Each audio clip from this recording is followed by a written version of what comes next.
કેમ છો મિત્રો? ગુજરાતી સિનેમાના સુપરસ્ટાર વિક્રમ ઠાકોર ફરી એકવાર મોટા પડદા પર ધમાકો કરવા માટે તૈયાર છે અને તેમની આવનારી ફિલ્મ વિક્રમ નંબર 1નું ટ્રેલર તેની સાબિતી આપે છે.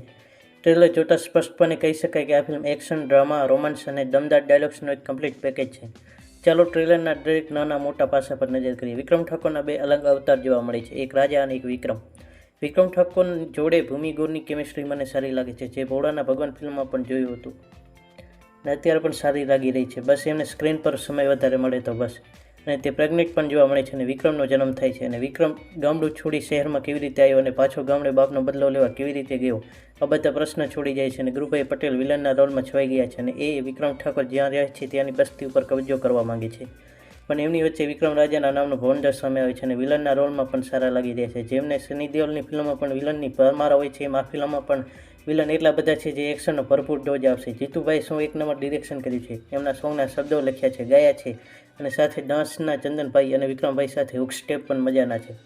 કાજલબેન અને સલોની પણ વિક્રમ ઠાકોર સાથે સોંગમાં અવાજ આપ્યો છે, એ પણ સરસ છે. છેલ્લે બેકગ્રાઉન્ડમાં ઠાકોર ચડે જ્યારે જંગમાં ક્ષત્રિય માટેનો મોટિવેશનલ એક્શન સોંગ પણ દિલમાં ઉતરી જાય છે.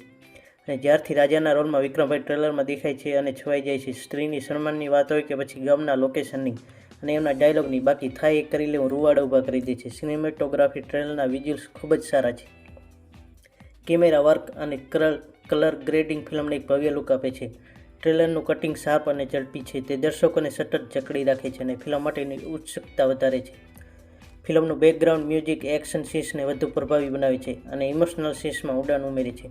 વિક્રમ નંબર 1નું ટ્રેલર સંપૂર્ણ મસાલા એન્ટરટેનર ફિલ્મની ખાતરી આપે છે. ડબલ રોલનું રહસ્ય, દમદાર એક્શન, પાવરફુલ ડાયલોગ્સ અને રોમાન્સ કોમેડીનું મિશ્રણ આ ફિલ્મ એક મસ્ટ વોચ બનાવે છે. ટ્રેલર એવો દાવો કરે છે કે આ માત્ર એક સામાન્ય ગુજરાતી ફિલ્મ નથી, પરંતુ પ્રોડક્શન વેલ્યુ અને ટેકનિકલ રીતે પણ એક ઉચ્ચ સ્તરીય ફિલ્મ છે. ટૂંકમાં આ ટ્રેલર ફિલ્મ માટેની અપેક્ષાઓ ખૂબ વધારી દે છે. બાકી મળશું આપણે એક નવા વિડીયો સાથે. જ્યાં સુધી બાય બાય. જય હિન્દ, જય માતાજી. મિત્રો, આપણી ચેનલ સબસ્ક્રાઈબ કરવાનું ભૂલતા નહીં.